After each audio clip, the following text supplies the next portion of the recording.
நடிகரும் தேமுதிக தலைவருமான விஜயகாந்துக்கு கடந்த ஆண்டு 3 கால் விரல்கள் அகற்றப்பட்டது ஏன், அப்படி அவரது உடலில் என்ன பாதிப்பு ஏற்பட்டது என்பது குறித்து தற்போது விரிவாக பார்க்கலாம். அதாவது சினிமா, அரசியல் என ஓய்வின்றி பம்பரமாய் சுழன்று கொண்டு இருந்தவர்தான் விஜயகாந்த்.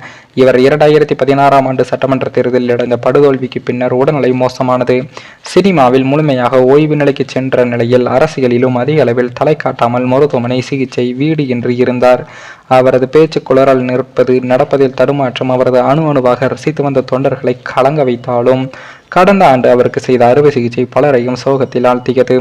உடல்நலக்குறைவு காரணமாக தொடர்ந்து மருந்துகள் உட்கொண்டு வந்த விஜயகாந்துக்கு கடந்த 2022ஆம் ஆண்டு ஜூன் மாதம் காலில் வீக்கம் ஏற்பட்டது. இதனையடுத்து சென்னையில் உள்ள மியாத் மருத்துவமனைக்கு அழைத்து செல்லப்பட்ட உள்நோயாளியாகவும் சேர்க்கப்பட்டார். விஜயகாந்த் உடல்நிலையை பரிசோதனை செய்து பார்த்த மருத்துவர்கள் இரத்த ஓட்டம் சீராக இல்லை என்றும் தெரிவித்தனர். இதன் காரணமாக அவரது வலது காலில் உள்ள 3 விரல்களை அகற்ற வேண்டும் என்றும், அப்படி செய்தால் மட்டுமே நல்ல தீர்வு கிடைக்கும் என்றும் கூறினார்கள். மருத்துவர்களின் ஆலோசனையை தொடர்ந்து விஜயகாந்தின் குடும்பத்தினர் அவரது கால் விரலை அகற்ற ஒப்புதல் தெரிவித்தனர். இதனையடுத்து கடந்த 2022ஆம் ஆண்டு ஜூன் மாதம் 20ஆம் தேதியன்று அறுவை சிகிச்சை செய்யப்பட்டு விஜயகாந்தின் காலில் இருந்த 3 விரல்களும் அகற்றப்பட்டது. இது தொடர்பாக தேமுதிக தலைமை அறிக்கை ஒன்றையும் வெளியிட்டு விளக்கம் அளித்தது.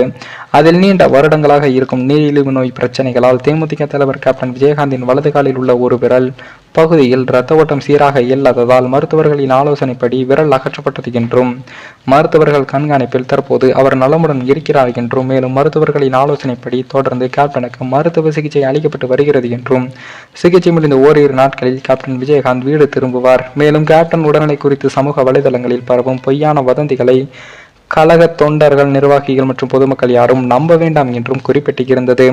ஆனால் கால் விரல் அகற்றப்பட்ட செய்தி அறிந்த விஜயகாந்தின் உடல்நலம் பெற அரசியல் பிரமுகர்கள், சினிமா பிரபலங்கள், தொண்டர்கள், ரசிகர்கள் என பலரும் அவருக்கு வாழ்த்துக்களையும் தெரிவித்தார்கள்.